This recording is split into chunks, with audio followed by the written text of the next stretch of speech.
Negroes didn't just get up and leave the South for no reason.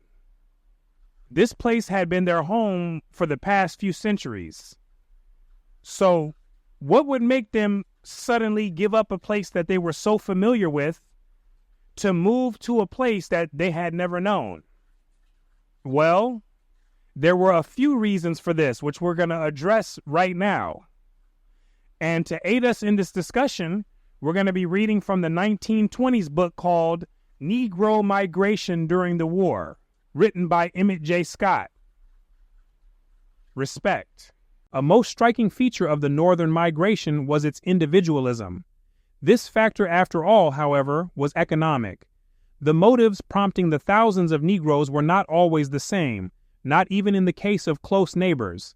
That's what he meant when he said a striking feature of the Northern immigration was its individualism.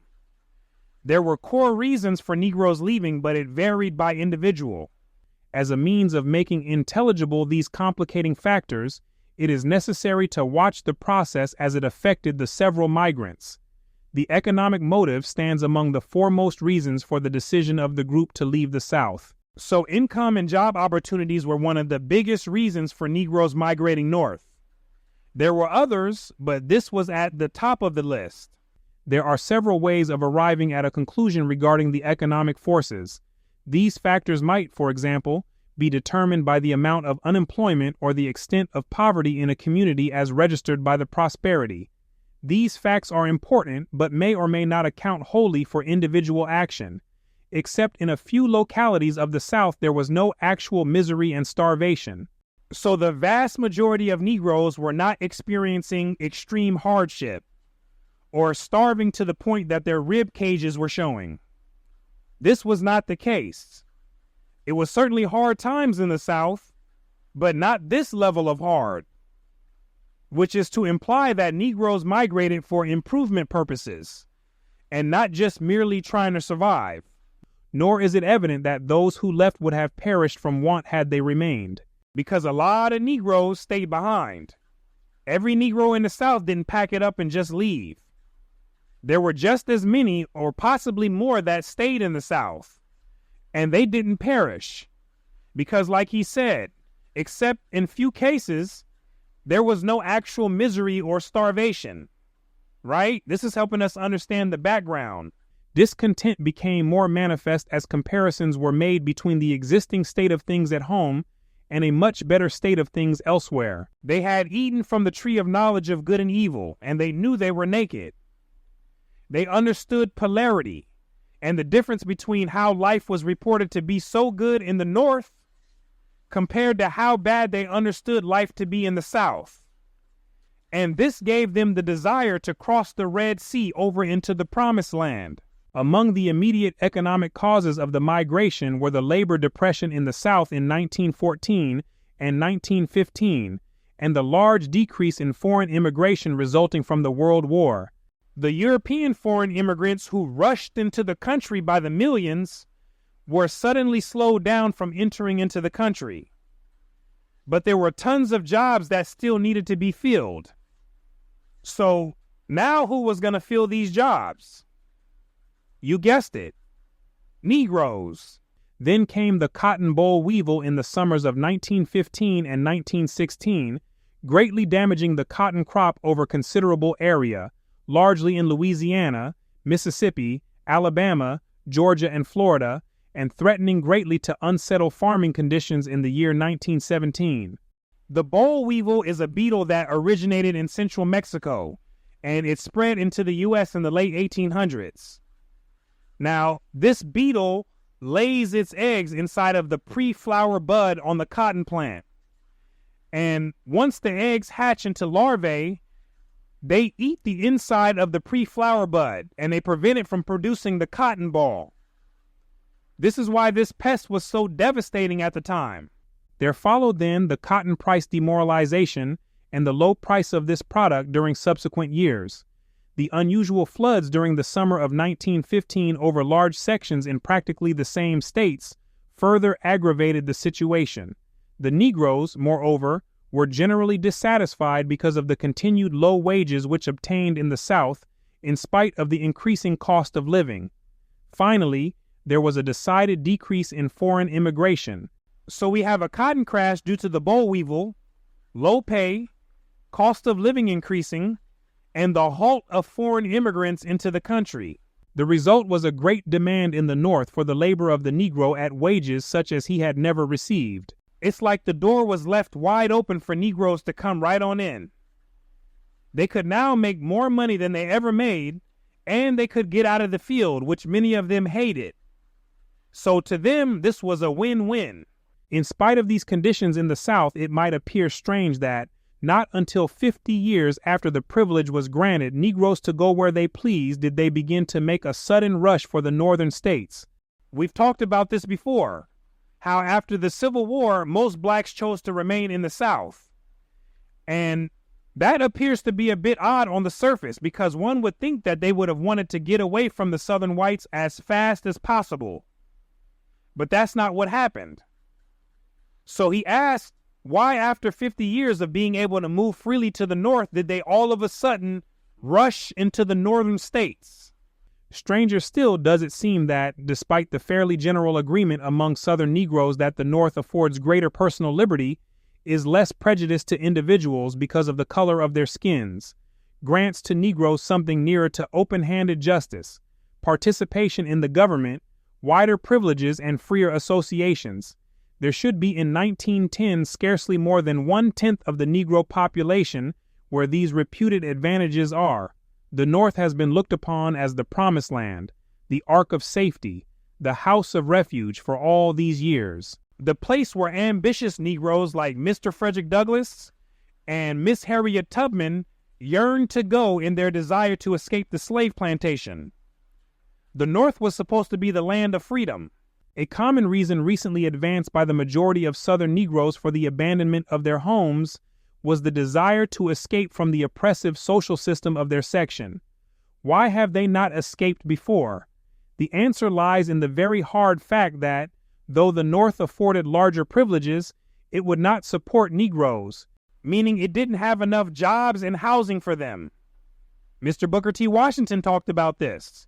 He said that they would have more liberty to buy things, but they would not have more economic opportunities to support the buying.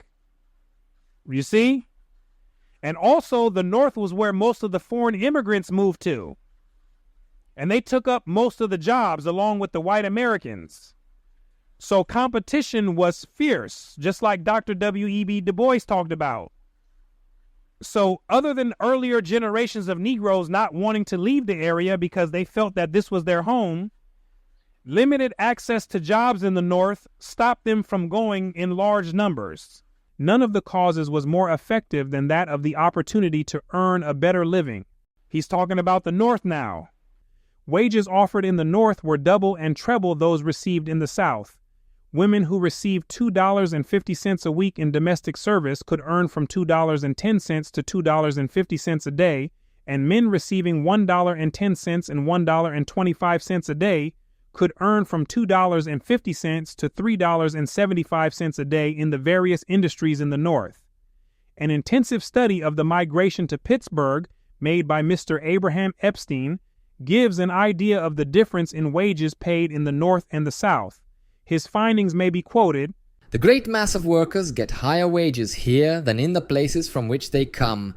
56% receive less than $2 a day in the South, while only 5% receive such wages in Pittsburgh. Abraham Epstein wrote a book called The Negro Migrant in Pittsburgh, which was published in 1918.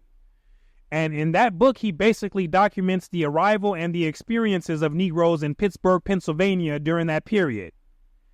And one of the things that stood out was the obvious increase in wages. The inability to educate their children properly because of the inadequacy of school facilities was another cause which has been universally given for leaving the South. The basis for this frequently voiced complaint is well set forth in the study of Negro Education by Dr. Thomas Jesse Jones. The inadequacy of the elementary school system for coloured children is indicated both by the comparisons of public appropriations already given, and by the fact that the attendance in both public and private schools is only 58.1% of the children 6 to 14 years of age.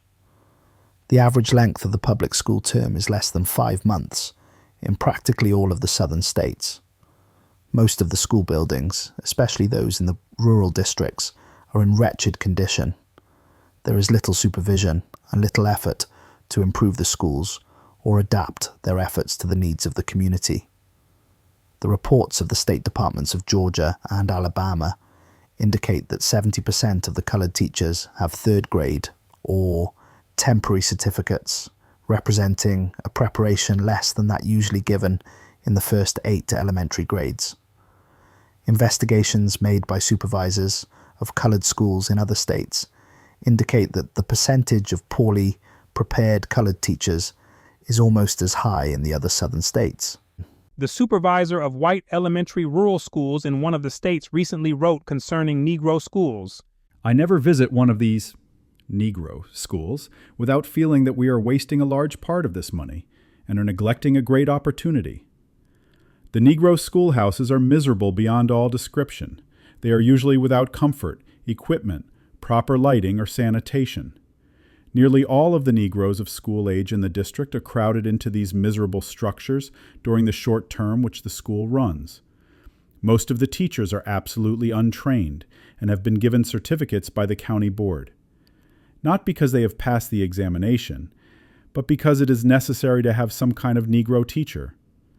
Among the Negro rural schools which I have visited, I have found only one in which the highest class knew the multiplication table. So the schooling wasn't good at all. Both the physical structure of the building and the quality of materials and the teachers. And this caused some Negroes to get up and go, especially when coupled with better paying jobs and improved social privileges in the North.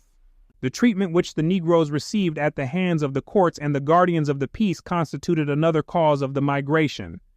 Negroes largely distrust the courts and have to depend on the influence of their aristocratic white friends. When a white man assaults a Negro, he is not punished. When a white man kills a Negro, he is usually freed without extended legal proceedings. But the rule as laid down by the Southern judge is usually that when a Negro kills a white man, whether or not in self-defense, the Negro must die. This was wild, wasn't it? The Southern white man still trying to find a way to fit the good old days of slavery into the modern society at the time. Negro witnesses count for nothing except when testifying against members of their own race. Negro can tell on Negro, but Negro cannot tell on white. Look at the mind games they played on these poor people. The testimony of a white man is conclusive in every instance. In no state of the South can a Negro woman get a verdict for seduction, meaning being convinced to do private things under false pretenses, usually a promise to marry. So the Negro woman could get no legal protection if a white man seduced her, but she could if it were a Negro, nor in most cases enter a suit against a white man, nor, where a white man is concerned, is the law of consent made to apply to a Negro girl. So no legal protection against the Southern white man with an urge to do freaky and seductive activity. It will be said, however, that such drastic action is not general in the South, meaning it wasn't widespread and it was not generally a frequent occurrence. But throughout the Black Belt, the Negroes suffer from arrest and impositions for petty offenses which make their lives sometimes miserable. He's going to give the details, so pay attention. In the Birmingham district of Alabama, a striking discrimination is made in the arrest for failure to pay the street tax. Mr. Henry L. Badam, president of the Bessemer Coal, Iron and Land Company, said in commenting on the causes of the migration, "I do not blame the Negroes for going away from Birmingham. The treatment that these unfortunate Negroes are receiving from the police is enough to make them desire to depart. The newspapers have printed articles about the departure of the laborers from Birmingham. On one page there is a story to the effect that something should be done to prevent the exodus of the Negroes to other cities. And then, on the same page, there appears a little paragraph stating that Negroes were arrested for failure to pay $2.50 street tax. The injustice of arresting these Negroes for the inability to have $2.50 ready to turn over into the coffers of the city is obvious. While they have been taken into custody, despite their protests that they merely have not a sufficient amount of money with which to meet the demand, you do not see that white men are arrested for the failure to pay the tax. There is no gainsaying the fact that there are thousands of men walking the streets who have not paid a similar sum into the treasury of the city. The Negroes ought to get a square deal. When he is without funds, you cannot blame him for that. The city police ought to be more reliable, or at least show no favoritism. So it wouldn't have been an issue at all if everyone in the society was arrested for failing to pay the street tax. But the problem is that only Negroes were the ones who were arrested, when there were lots of whites who owed money too. The fee system in the courts of the South is one of the most effective causes of the migration. The employers of labor fought this system for 8 years and finally got it abolished in Jefferson County, Alabama. Under this system, the sheriff received a fee for feeding all prisoners, not feeding them food, but feeding inmates into the prison system. Observe, the greater the number of prisoners, the greater would be the income for the sheriff's office. As a result, it became customary in Jefferson County, Alabama, to arrest Negroes in large numbers. Deputy sheriffs would go out to mining camps where there were large numbers of laborers and bring back 50 or more Negroes at a time.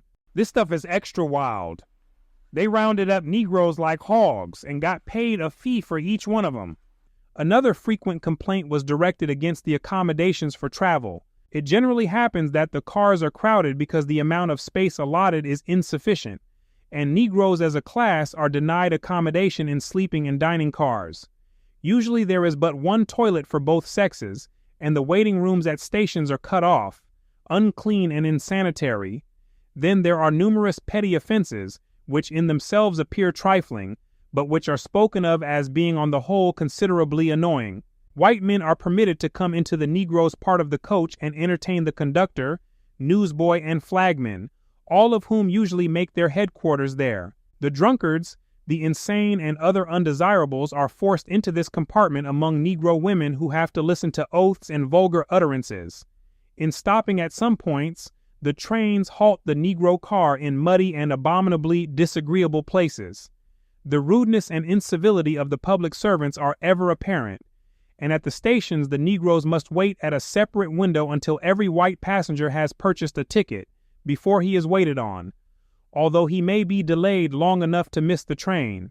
These were all part of the Southern rituals and customs, which were meant to reinforce blacks as being at the bottom and whites on top of them. You see, these were all the mind games they played, and all which contributed to handicapping the Negro's mind over the centuries. Both whites and Negroes, in mentioning the reasons for the movement, generally give lynching as one of the most important causes, and state that the fear of the mob has greatly accelerated the exodus. Negroes in Florida gave as their reason for going north the horrible lynchings in Tennessee. The white press in Georgia maintained that lynchings were driving the Negroes in large numbers from that state. A careful study of the movement, however, shows that bad treatment by representatives of the law caused almost as many Negroes to leave the South as lynchings. For, whereas lynchings were more or less sporadic, persecutions and mistreatment by representatives of the law were trials which all Negroes had continually to bear and from which they were anxious to escape. So the lynchings were more or less sporadic, meaning they randomly happened.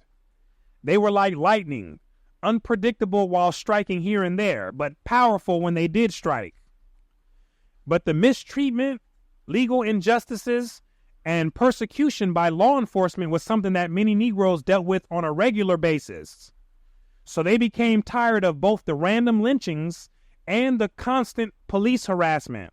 A Negro educator of Mississippi sought to explain the situation, saying, "Many white men of high intellectual ability and keen discernment have mistaken the Negro's silence for contentment, his facial expression for satisfaction at prevailing conditions, and his songs and jovial air for happiness. But this is not always so. These are his methods of bearing trouble and keeping his soul sweet under seeming wrongs. In the absence of a spokesman or means of communication with the whites over imagined grievances, he has brightened his countenance, smiled and sung to ease his mind. In the midst of it all, he is unable to harmonize with the practices of daily life, the teachings of the Bible which the white Christian placed in his hands. He finds it difficult to harmonize the fatherhood of God and the brotherhood of man, and his faith is put to the test in the providence which enslaved his ancestors, corrupted his blood, and placed upon him stigmas more damaging than to be a leper or convict by making his color a badge of infamy and his preordained social position at the bottom of human society. So firmly has his status been fixed by this providence that neither moral worth, fidelity to trust, love of home, loyalty to country, or faith in God can raise him to human recognition. When he remembers that he has been the beast of burden of Southern civilization and the foundation of its luxuriant ease, when he rehearses to his children that he was the South's sole dependence when his master was away, repelling hostile armies, and how he worked by day and guarded his unprotected mistress and her children at night, or accompanied his master to the swamps of Virginia and the Carolinas and bound up his wounds, or brought his maimed or dead body home on his shoulders, these children cannot understand the attitude of the South toward them. They do not understand why they have not been educated to efficiency and employed to the best interest of the South.